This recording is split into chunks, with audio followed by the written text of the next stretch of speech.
I am so glad you convinced me that the family car should be the Defender 110. It is so beautiful inside, it's so comfortable, and it just feels indestructible. Yes, it really is. I've been waiting a long time for the new model to come out. The Defender 110, I'm telling you, it's my favorite car of all times. It's my third one. You know, I have stories of going off road. The guy managed the group. He was like, "What are you doing in this beautiful car?" I'm like, "I'm going off road." He's like, "Are you sure? Because you can use one of ours." And then they look like Mad Max cars. I'm like, "No, no, no, no, we're going to do this." And he was shocked. Wow. Well, it's great because the Defender has been reimagined for 21st century adventure, and its unparalleled off-road ability as well as its robust interior are invaluable whether you're headed towards uncharted territory or just a weekend of exploration. The Defender 110 tackles challenging surroundings with absolute confidence. The SUV conveys strength outside and in, featuring peerless technology like an intuitive driver display and an award-winning infotainment system. That's my favorite part, to keep you connected no matter where the journey takes you. Adventure is unique to everyone, and so is the Defender. Choose from the two-door Defender 90, the four-door Defender 110, or the larger Defender 130 with the ability to seat up to 8 passengers. You'll find uncompromising performance in all three. So pack up and go even further with the Defender 110. Learn more at LandRoverUSA.com/Defender. This isn't your average business podcast, and he's not your average host. This is the James Altucher Show. Today on the James Altucher Show. I want to know how to set up a food company from beginning to end from scratch. Because my friend Bill Glaser, he set up Outstanding Foods, which is vegan snacks. He's been a vegan all his life. He wanted to create a vegan snack that was delicious enough to be in the regular snack aisle instead of the vegan aisle, which, let's be honest, the snacks aren't as good. So that was his goal. And from scratch, he gets the chef, figures out the formula, makes the snacks, figured out how to package them up and send them, and now they're for sale in Walmart, 7-Eleven, Target, I don't know, all the places that it's up, Whole Foods. So let's hear how he did it, because a lot of the times on these Side Hustle Fridays, we talk about businesses that are digital products, like online newsletters or online courses, or even ghostwriting is sort of a digital product. But I'm always curious about people who make things and actually sell them. So without further ado, Side Hustle Fridays, how to make your own food empire from scratch.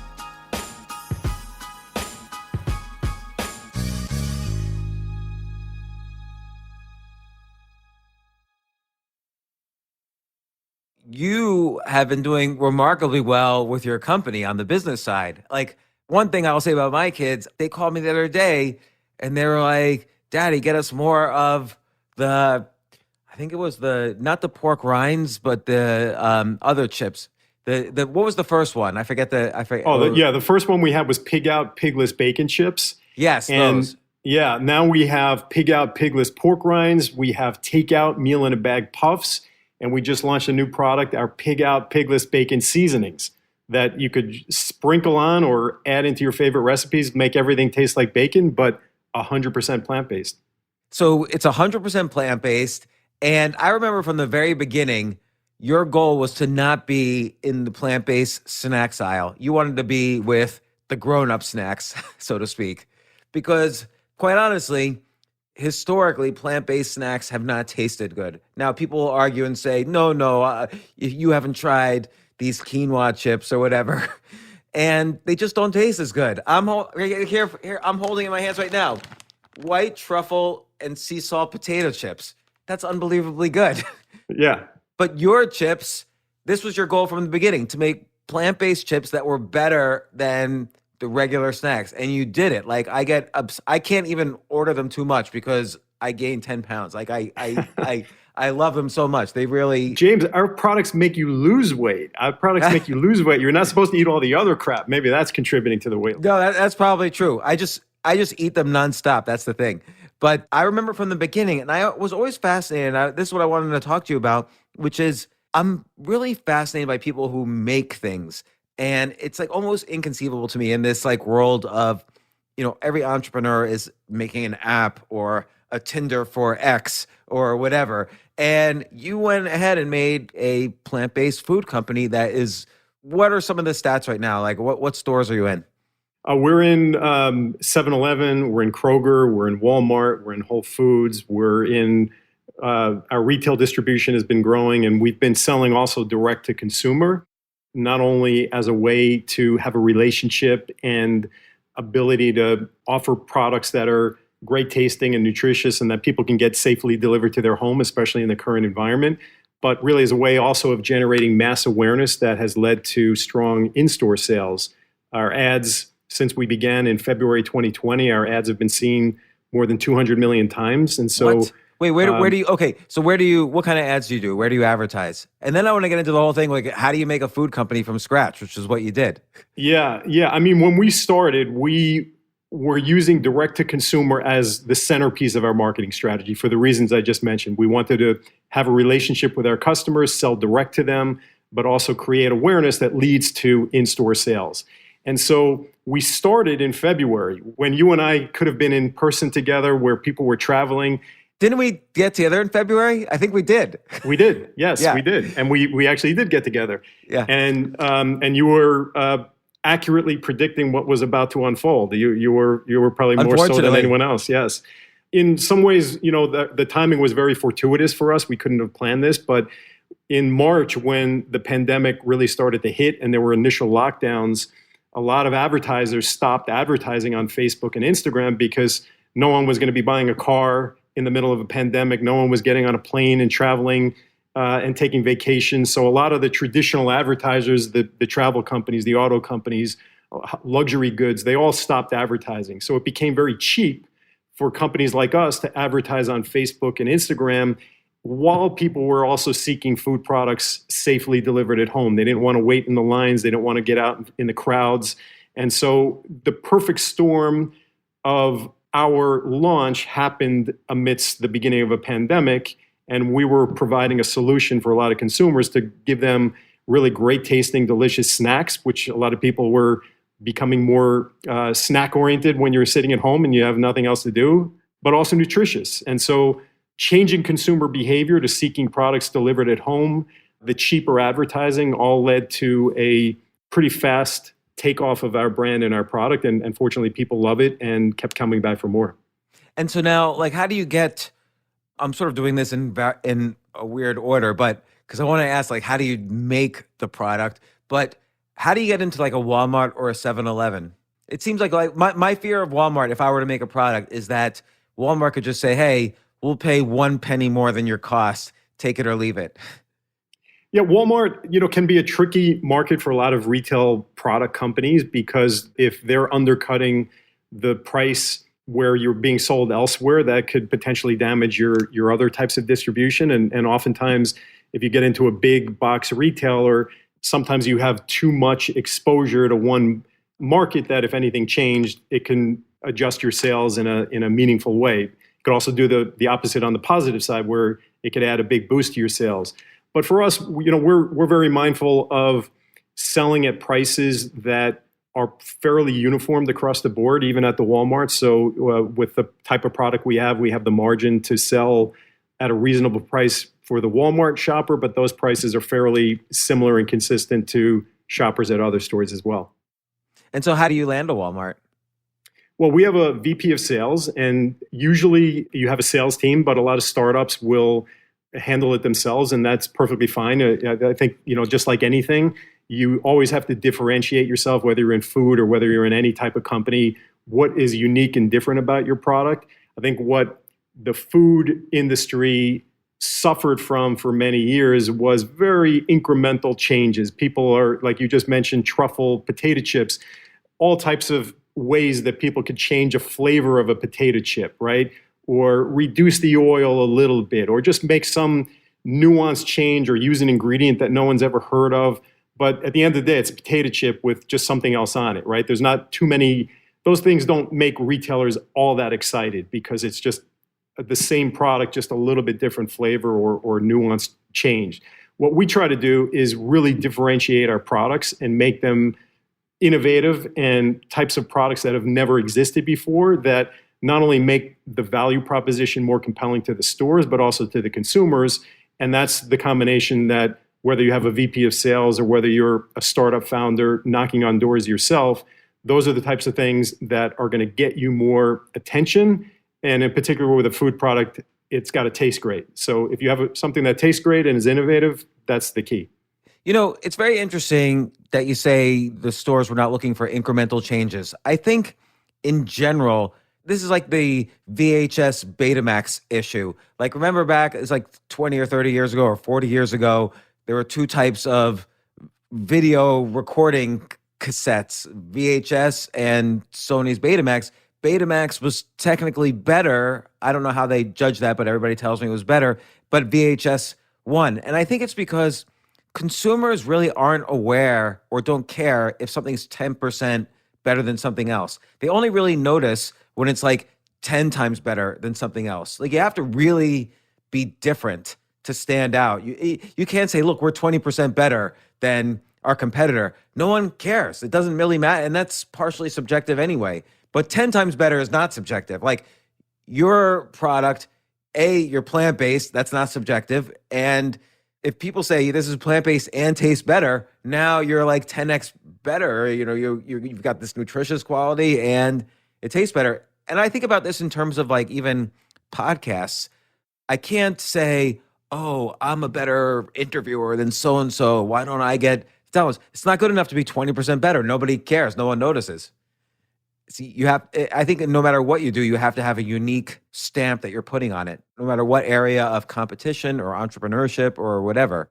So when you first started this business, I know you've been into plant-based foods since you were a kid.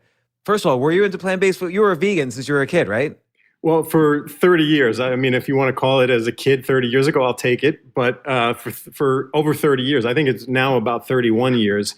But as a kid, I stopped eating certain meats. I'm a very visual person. So if I would see a leg or an eye on my plate, it would freak me out. And so I didn't know what vegan or vegetarian was. I just stopped eating certain meats that looked like the animals. And then I was left with nothing. And I didn't even know what the word vegan was. I just stopped eating meat and dairy and started eating more plant-based foods. And 30 years ago, you would be lucky if you got like a powdered thing that you mixed with water that was supposed to be some kind of plant-based ground beef. Now, with Beyond Meat and Impossible Foods and countless others, they're virtually indistinguishable between the actual meat that they're replacing, and better for us, better for the environment, and of course, better for the cows and the chickens that don't become the meat.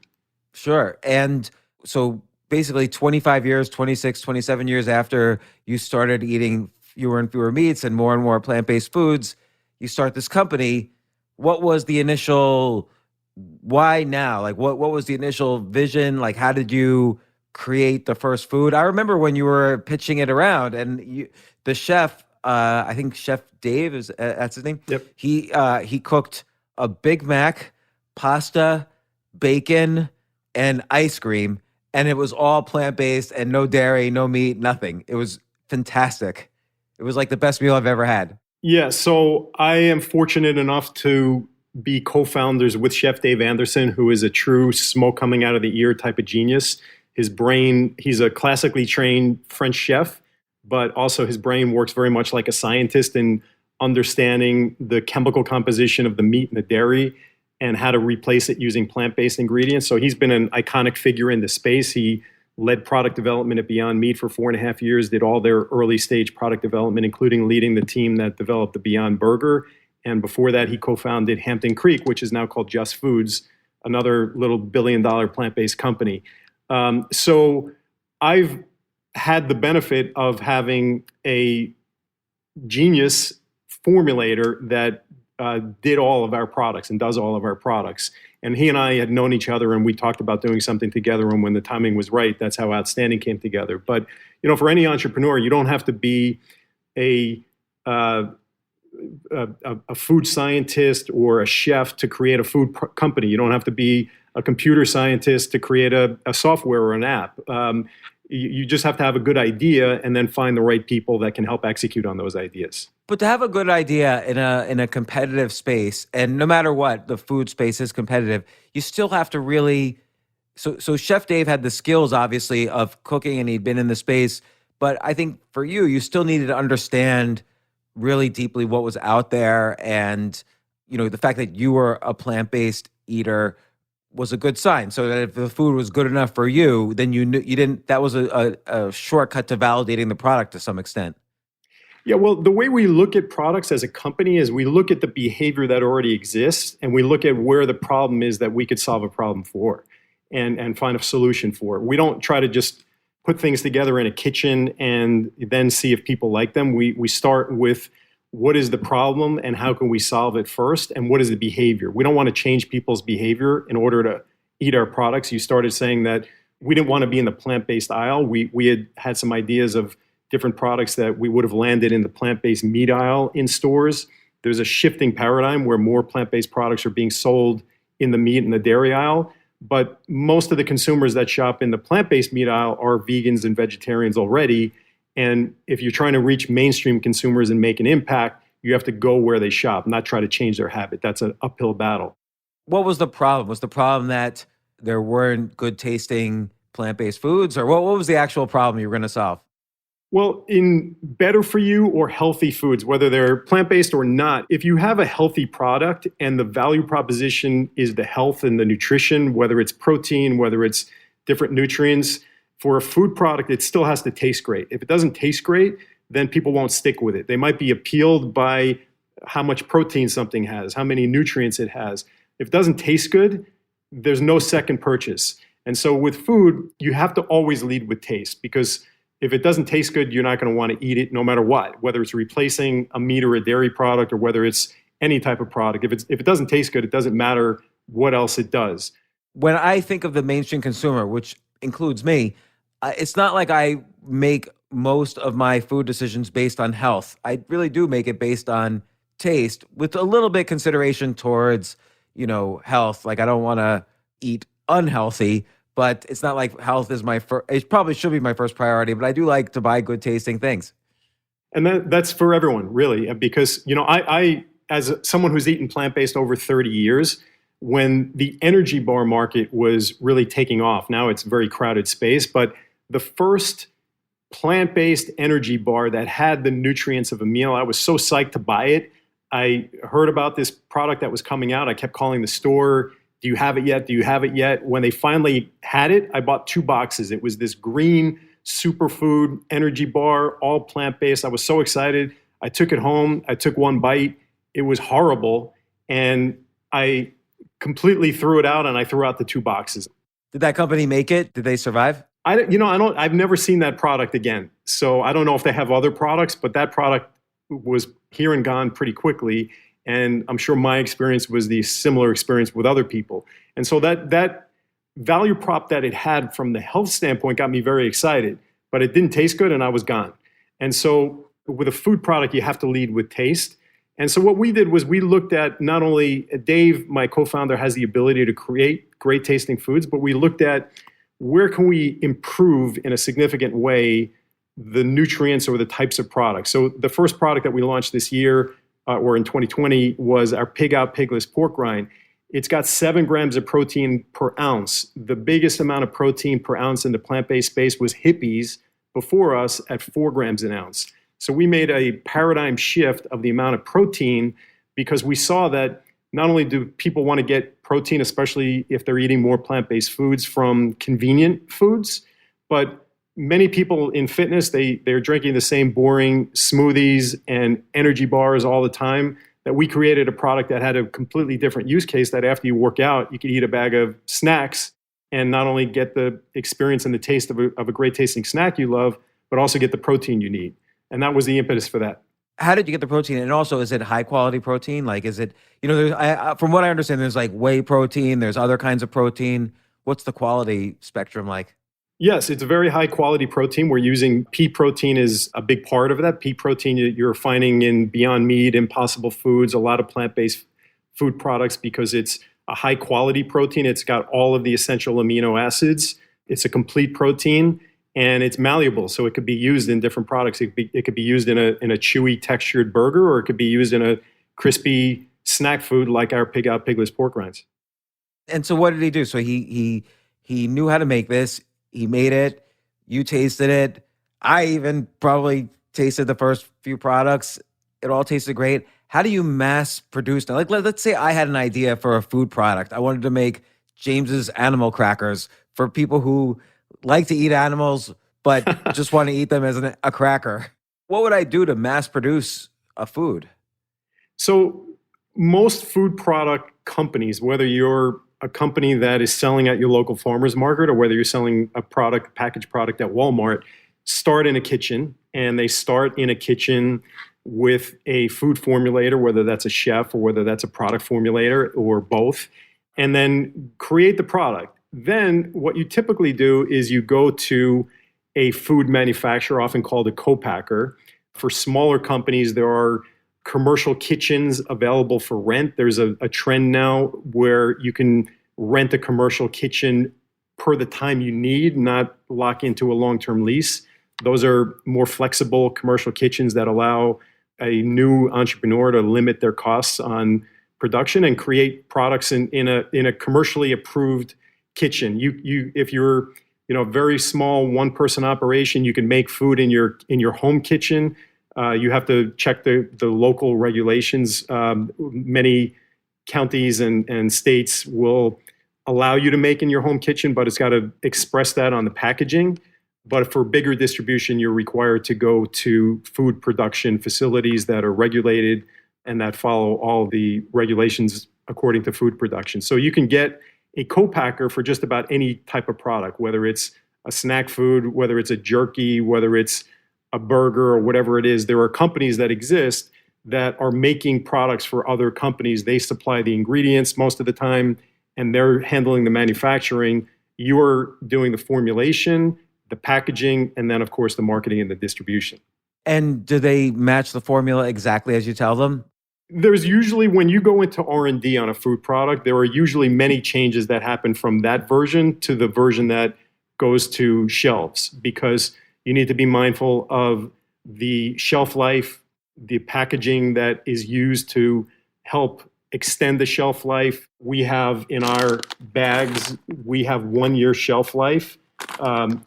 And there are bags that you could use that will give you shorter or longer shelf life. And some of the ingredients to keep a product on the shelf for a longer period of time are also things that need to be adjusted when you go from test kitchen to commercial product production. So you send to a co-packer, they make roughly the formula, and they package it in a bag that you choose. Like, let's say I'm buying a bag of crackers or cookies or whatever for $2. What do you think it costs the co-packer to make that bag? Yeah, typically for retail-oriented foods, you want to have a cost that's about 25% of the retail price.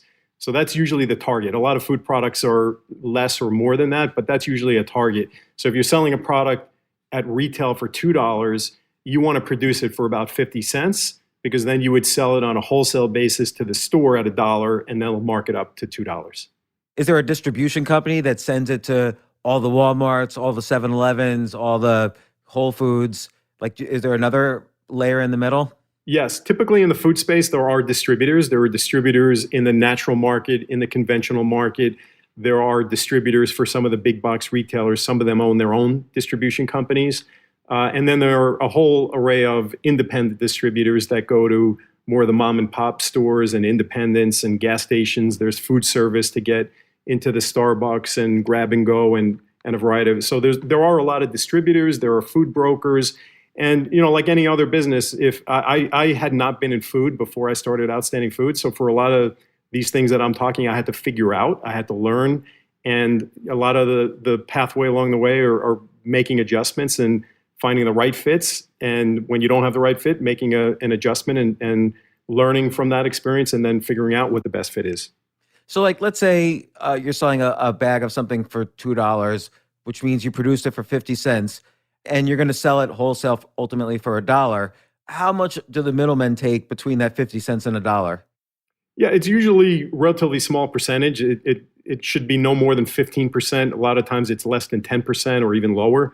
Like anything, it's going to be how much volume you're selling. So the more volume you have, the more you can negotiate lower rates, the better you're going to get economies of scale when you're manufacturing and produce it for lower than that 50-cent cost in your example.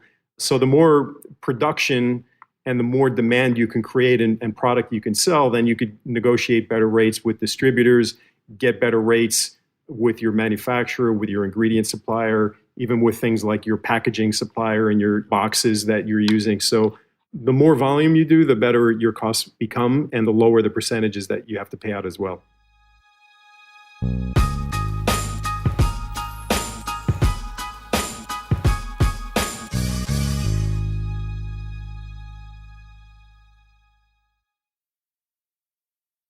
One time I was invested in a protein energy drink and it tasted good. It had like a lot of protein in the drink and it was high quality protein. And they were starting to get orders. But because they were getting so many orders, I never quite understood this, but because they were starting to get so many orders, that's when they went out of business because they couldn't really meet the demand and they weren't able to raise money for whatever reason. I mean, I was a small investor and, they just caved in. They weren't able to survive. Like, what mistake did this person make that you're not making? One thing in any retail distribution business is the difference between when you lay out the cash and when you receive the cash. And so when you're manufacturing a product, especially at the early stages, you're typically having to come out of pocket for the ingredient costs, the packaging costs, and the manufacturing costs. And often that will sit in a warehouse after it's produced before it gets shipped to the stores. Once it gets shipped to the stores, it's first going to a distribution center, then it's going to the stores, then your accounts receivable will kick in, and often, depending on the industry you're in, it could be 30 days, 60 days, 90 days. So that gap, which at the most minimum is usually 60 days, where you have an outlay of cash before you're getting your cash back, but often it's even more than that. For a lot of companies, that the way to fill that gap is one of two ways. One is you raise capital to have the resources to be able to produce the product and build inventory before you get paid on it. The other is direct to consumer. Direct to consumer minimizes that gap in cash flow of accounts payable and accounts receivable. When you sell a product online, you're getting paid from the credit card company, usually within the next day or 2 days, or at the most a few days.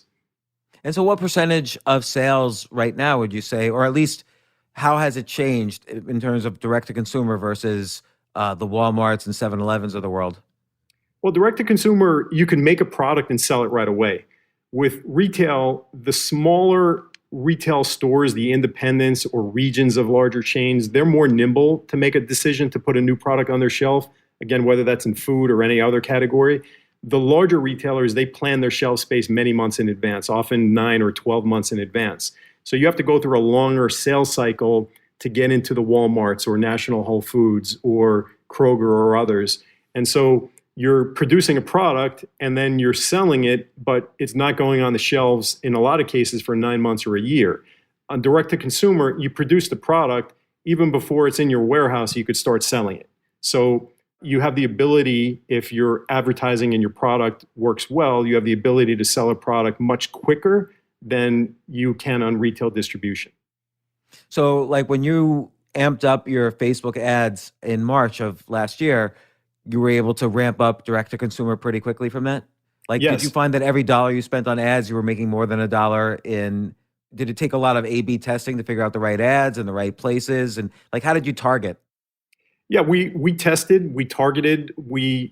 February of 2020 was the month we launched in direct to consumer. So we tested different package configurations, different offers, whether it was full price or at a discount.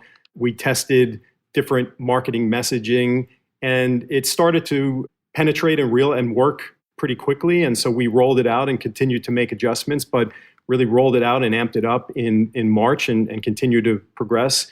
And the timing for us was fortuitous, as I mentioned, where the costs were lower and we could sell products that were less expensive at that time as well. Later, when everyone else started seeing that the consumer behavior was changing and people were seeking more products delivered at home, especially food products, they started pivoting into direct to consumer. So you're seeing now a lot more food and beverage companies and other types of companies that historically weren't direct to consumer companies getting into direct to consumer, including some of the larger ones. And that has driven up costs. A lot of the advertisers that were on the shelf at the early part of the pandemic have come back. So costs have gone up. So you have to find more ways to differentiate your product in the current environment. You have to find more ways to find people where they are. And for us, we started in Facebook and Instagram. We've now diversified into podcast advertising, into influencer advertising. We have many celebrity and influencer investors that we've utilized in our ads, but now we're using other influencers to help promote our products and reach people where they are spending their time online. Is it worth it? Like, do influencers actually influence? Like, and so let's say there's two types of influencers. There's influencers who are like Instagram influencers that they became famous through the platform. And then there are people like, I know Snoop Dogg is involved in the company where he's famous from something else, but then has become a big influencer. So how has like that relationship worked out, for instance? Yeah, the influencer market is much more competitive. In the past, on Instagram, just a handful of years ago, if a celebrity or an influencer with a large following promoted a product, it almost certainly got a big bump in sales. Now consumers have become much more sophisticated. They know when celebrities or influencers are getting free boxes that they post in their Instagram stories or on social media. They know when someone has many, many product endorsement deals and they're getting paid by multiple companies. And they also know what's authentic to that person. So if they see a person that's just promoting something that they got for free or is getting paid, they're often not as responsive consumers. But if they see someone that, even if they're getting paid, is very authentic, they really love a product, they're using it more regularly and posting about it more regularly, and people can sense that, then they're much more responsive. So I think for brands, you have to be much more savvy in finding influencers, whether they're big influencers or micro influencers, that are really connected to your type of product, and that and they really love it and are authentic about loving it. And I think that's a big key in how you use influencers and structuring the relationships where you're mitigating the risk. If you get into a long-term relationship with a big celebrity that you pay a lot of money and it doesn't work, you're out that money. But if you do a test and then it works, whether it's a small influencer or a big one, then you could ramp it up. And if it doesn't work, then you move on and you try to find the better fits. Well, what's the best type of influencer that's worked for you so far?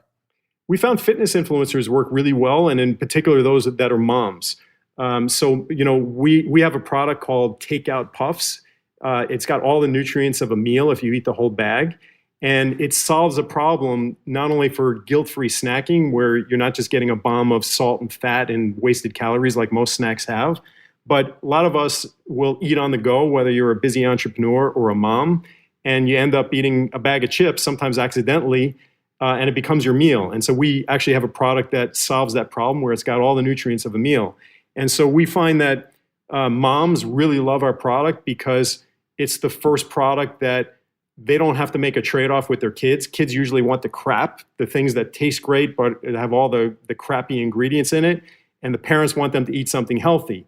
And there's never been something that solves both of their needs. So we're finding that moms are a big part of our audience, and fitness personalities that are eating healthy snacks and eating protein infused snacks. And so we found a really good fit with those two segments in particular. Can you name any of the influencers? Can you say who some of them are? Yeah, well, we have one of our investors is named Autumn Calabrese. She's one of the biggest personalities of Beachbody. I think outside of P90X, her programs have been the best selling. And she's got a 12-year-old son that is clamors for our products all the time. And when she posts in her stories, her fan base is extremely responsive, and we always generate more sales when she does that than, say, some of the bigger celebrities that we have. Daniela Monet is one of our investors, and she's a mom. And moms in particular, in the pandemic, a lot of single people have all these hobbies that they've had time for. They're cooking more at home. They're They're taking on more hobbies. Parents with kids have far less time than they've ever had because their kids are at home, they're on Zoom, they need their parents' attention all the time. And so parents don't have the time or even the desire now to go in the kitchen and cook a meal. So to be able to grab a snack that you're getting nutrients from, and even if you eat the whole bag, a full meal, those are real problem solvers, especially in the current environment. So people like Daniela Monet, who's a mom, have really appreciated our product, and so has our audience. If I was going to start from scratch, like a food company, to compete with you, planning my formulas in the kitchen right now, so the first thing would be find sort of an empty space in the food industry. I don't even know what that might be. Like if you were to start a new food company right now, what would you consider looking into? Obviously, you're doing it, so I don't know what new thing. I'm trying to think what would be a good new food. I'll think of it later. But let's say I think of it. Then I would come up with the formula. I find a co-packer. I would start doing direct to consumer retail. Then I have a sales track record to show the Walmarts, the 7-Elevens, the Whole Foods, and so on. Use the sales track record to kind of get shelf space 6, 9, 12 months out. And then manage my financing so I can build appropriately and still keep on rolling out new features. Oh, and also I would do some sort of influencer style marketing, preferably for like you say, like a test or for in exchange for some equity, not like in exchange for a lot of dollars. Yeah, I think it's a strategy that we started with. I had experience in direct response. I had a company where we used 30-minute infomercials back in the day. And at that time, you would always see the bigger stores show those products that were advertised on infomercials most prominently in their store. You would always see as seen on TV, and you'd see those products at checkout, in the center aisles, in their circulars. So those retailers knew that if a company was spending money in media, back then it was infomercials, radio, TV commercials, now it's online and social media. But if a company was spending media, that meant that people most likely had more of an awareness than a new product that would sit on their shelves and be less likely to jump off the shelves. So if you have a direct-to-consumer strategy now in food or in any other business, and it's successful, then that's going to give you leverage to get into retailers. You're still going to sell the retailer on why your product is unique and differentiated and why it should be on their shelves. But if you could show that you already have a following and people already have been successfully responding to your marketing campaigns, retailers love that. And retailers, that's going to make it easier to get into those stores. We've gotten into bigger stores earlier in our growth because of that, and other companies can as well. So I have a couple ideas for you. Take them or leave them. You should do the Outstanding Foods cookbook, because then you'll get in the bookstores.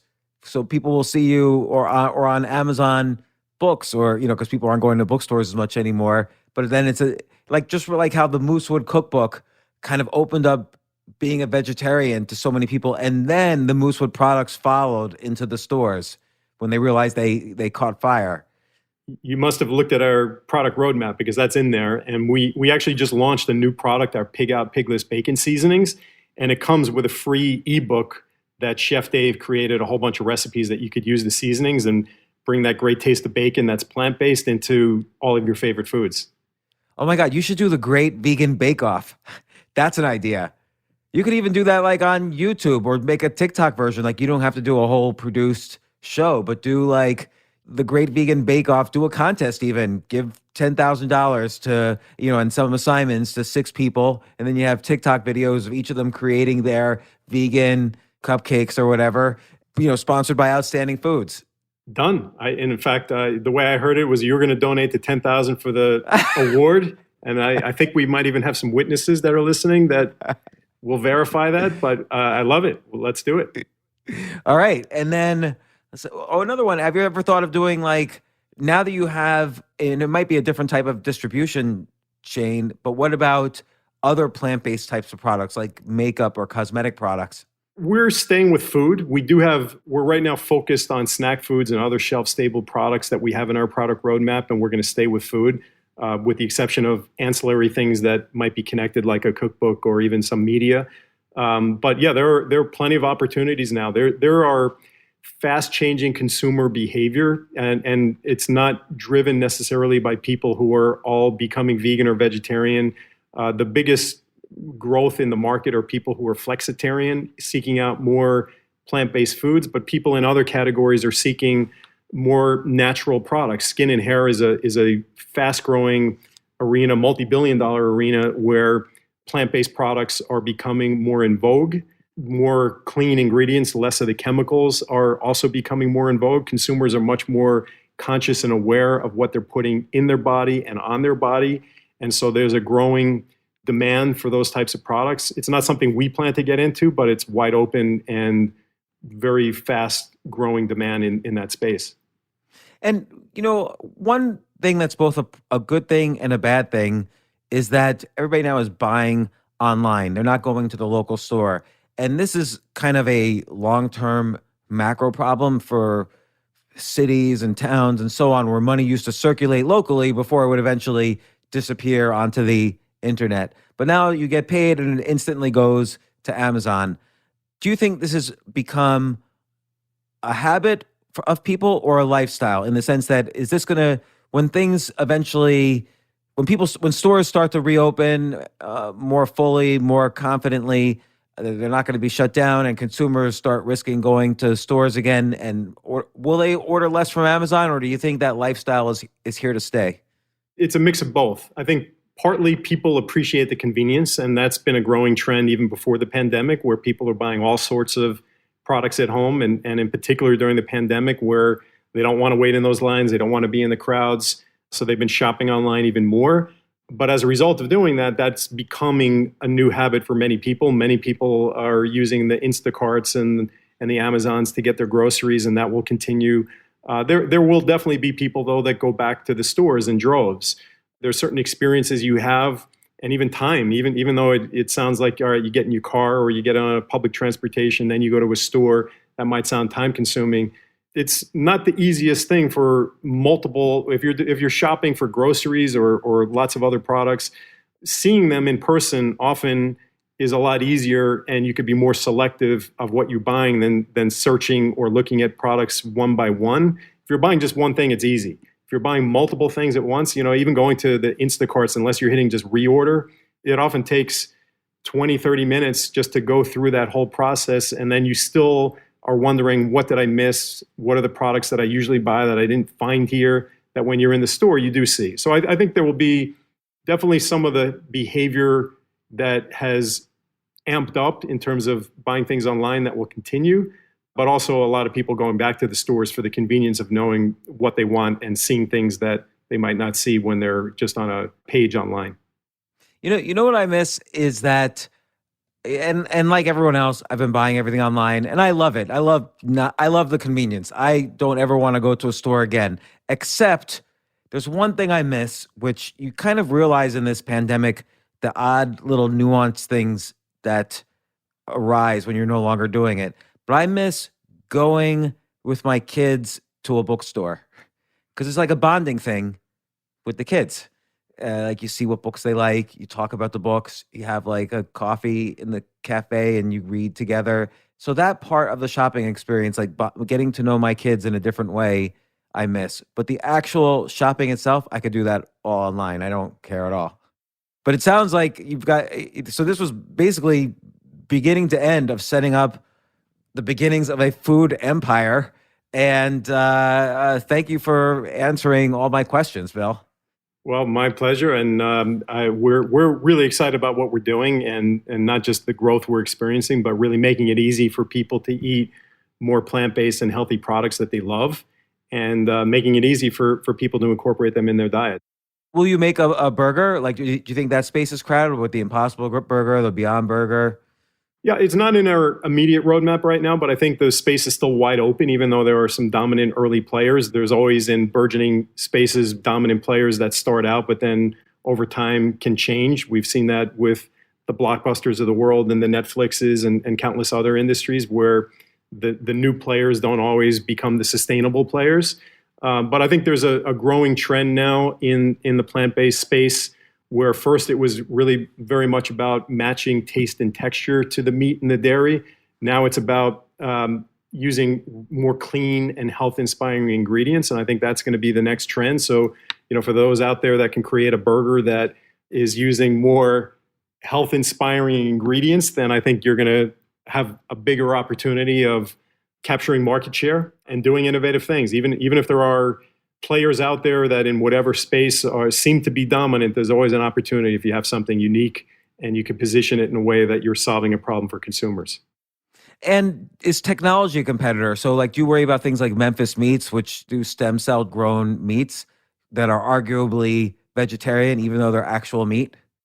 Yeah, I think, the way I look at things, there's room for everyone, and there's different paths that different companies are taking and how they're approaching it. And, whether those lab-grown meats become adopted by consumers is to be determined, and whether they can grow textures that are what people are used to. It's hard to replicate muscle when in a lab, but there are companies that are, at the forefront of trying to figure that out and are making a lot of progress. So, I think there's room for every type of approach.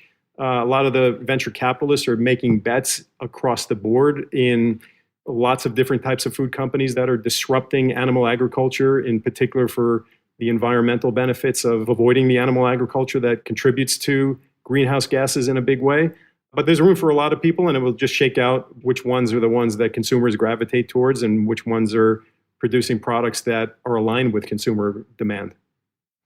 Well, Bill, once again, thank you for answering all my questions. Now I can start my own food company, and good luck with Outstanding Foods. I'm going to start Fantastic Foods, Inc.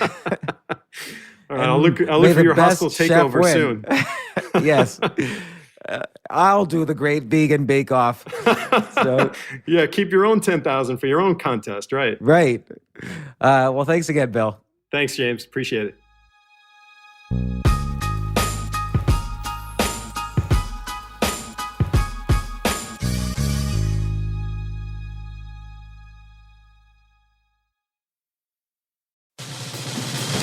These days, we're all investors, trying to be smart with our money despite our worst impulses. But at iShares, we believe that deep down inside of every investor is a better investor. One that's just waiting to be let out. Explore iShares ETFs and insights and let your best investor out. Visit iShares.com for more information.